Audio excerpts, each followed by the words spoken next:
What was the median age of first marriage for women last year? 29. 26. 28. 26. 28? Yeah, 28 years old. 28. Yeah, 28. What was the If I have 3 girlfriends and they all get pregnant, we know who the mother and who the father is. If you have 1 woman and 3 men, you don't know who even the parents are if she got pregnant. So it's a whole big issue. Science can step in and fix it, but that doesn't mean it's not haram and against the will of God. Traditionally, every single man in history had multiple wives, and there was not a single woman who was celebrated for having multiple husbands. In every single book ever written, ever, in all of history, in all cultures ever, women were supposed to be virgins. Women sleeping with lots and lots and lots of men has never been celebrated, ever. If I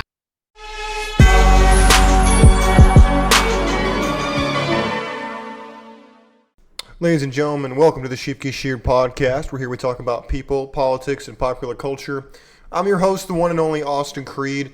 So ladies and gentlemen, we're going to have an interesting discussion today because, believe it or not, I actually just came from a wedding. I came from one of my good friends' weddings, and it was a great time. It was a very beautiful ceremony. I wish him nothing but the best, and this is not about him. If he watches or listens to the show, it's not about him. I loved the ceremony. I thought it was beautiful. I thought it was very touching. But I gotta tell y'all something. I was sitting in the crowd, and I was watching the ceremony, and I was thinking to myself the following.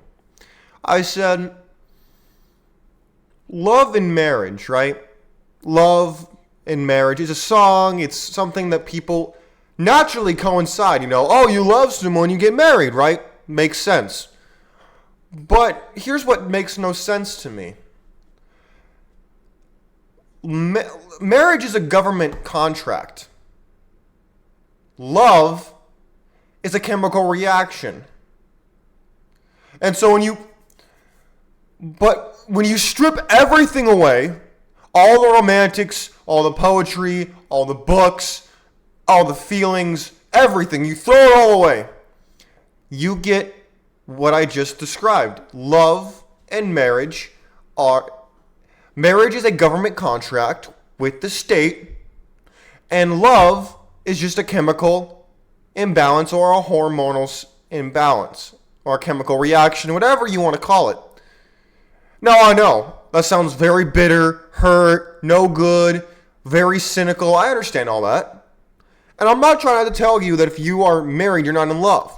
That's not what I'm saying.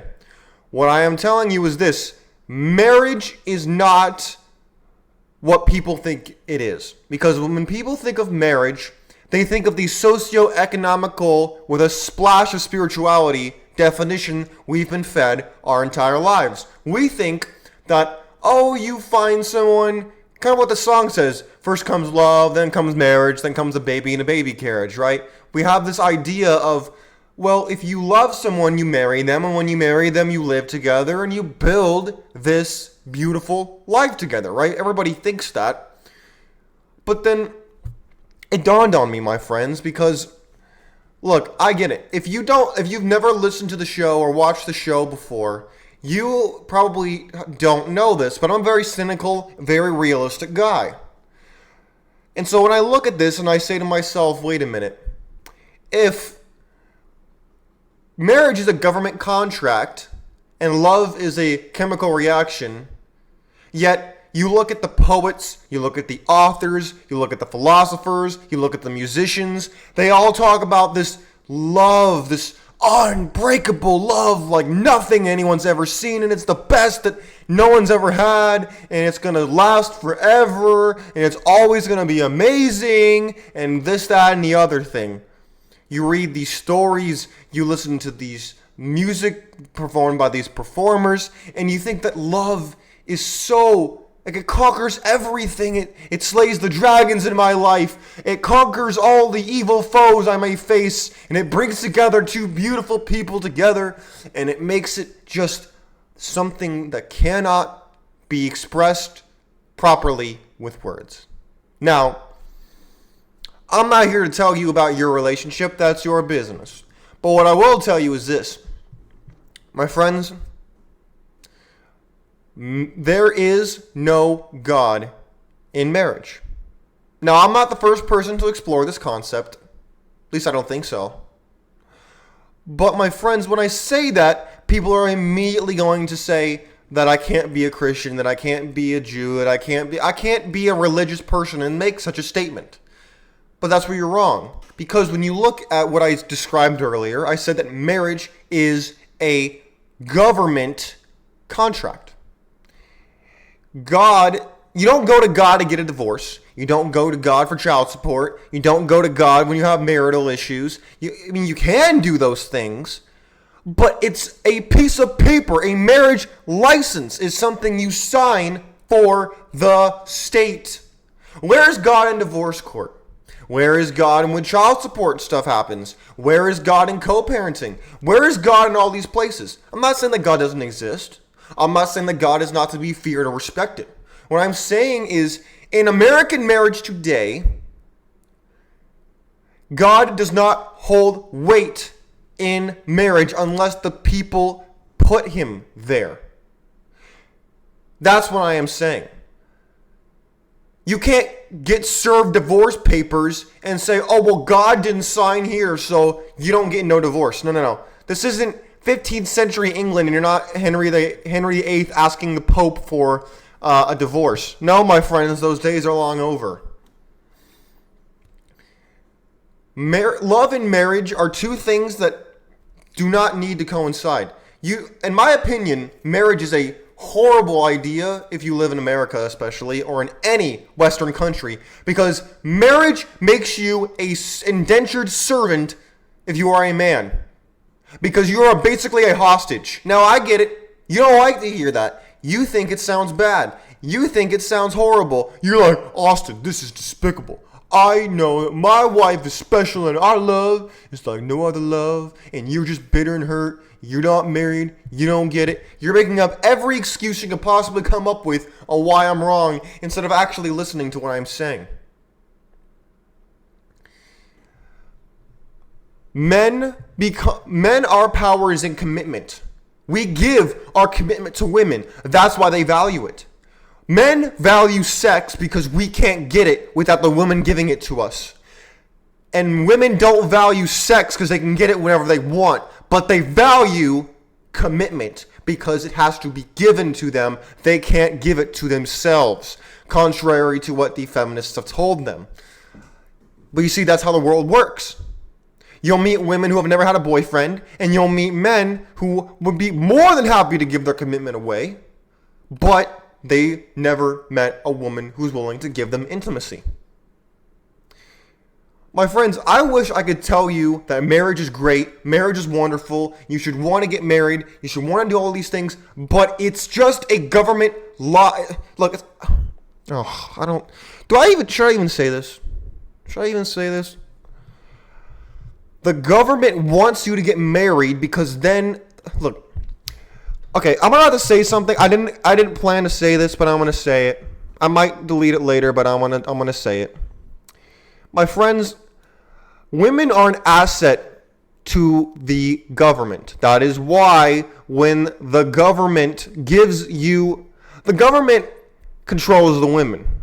Okay? They're an asset to any government.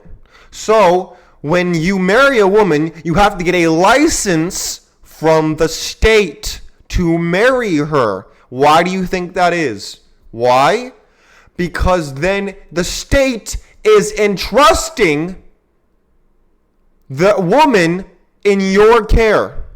That is what is happening. Now, you can disagree with me if you want, if you wish. You can curse me if you wish.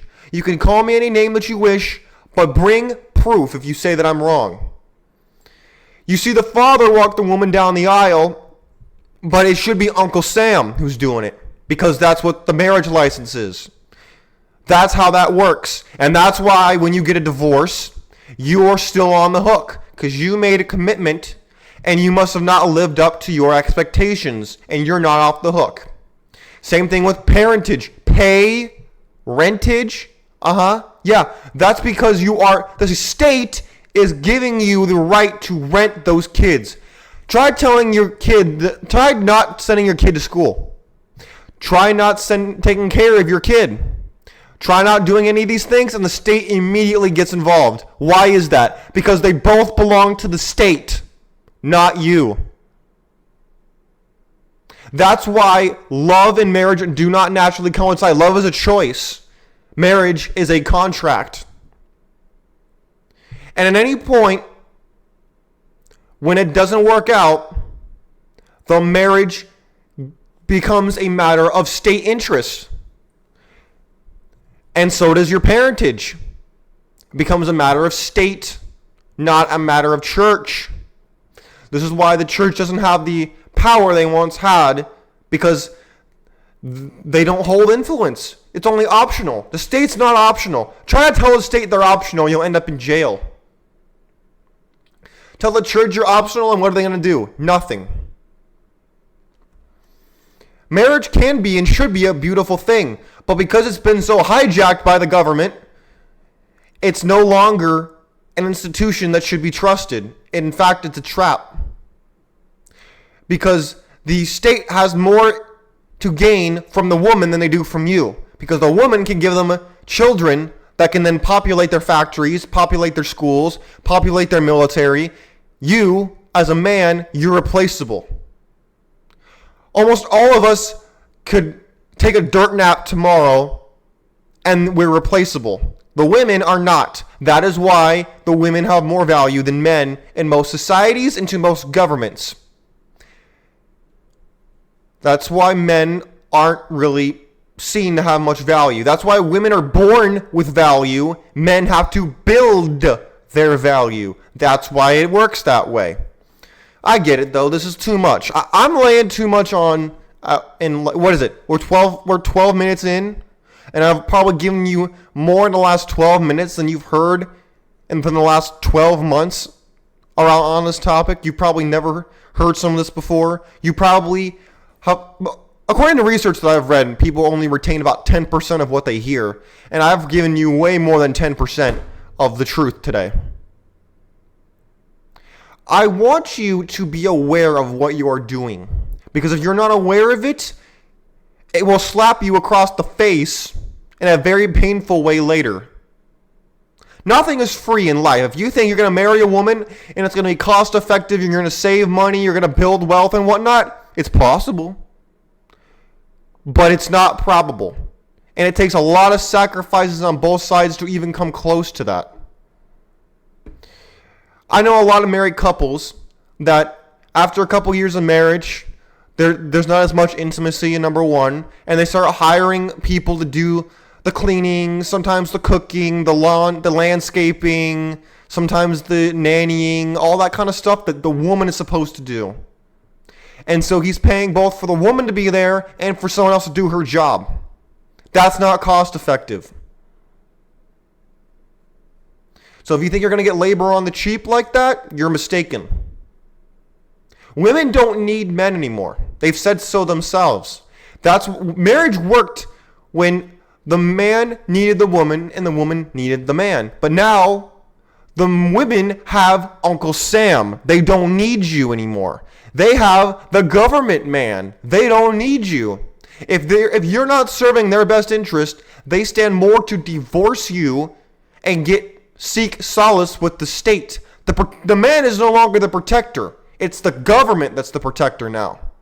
The government has taken your place as the patriarch figure in society, not you, because you failed. You gave them the ability to do it. My friends, this is what happens. And if you think I'm lying to you, you're mistaken. I want you to do research for yourself, and I encourage you to do so. Do not think... I hope you don't just tune out of the show what I'm saying to you. I know it's tough. Good medicine tastes lousy. And I want you to know I don't say this from malice. I hope to God I could get on the show and tell you marriage is great. You should be married as quickly as possible and all these things. But it just is not in your best interest if you are a man. It's not. I don't care what anybody sells you. I don't care what they tell you. I don't care how much they try to guilt trip you. I don't care about any of that. It's a bunch of lies. And I don't want you to be fed lies. I want you to be fed reality. If you choose to hear this and still get married, that is your choice. But I want you to know about the truth. Love is a chemical reaction that hits hard and slowly fades. Marriage is something that is a contract with the state.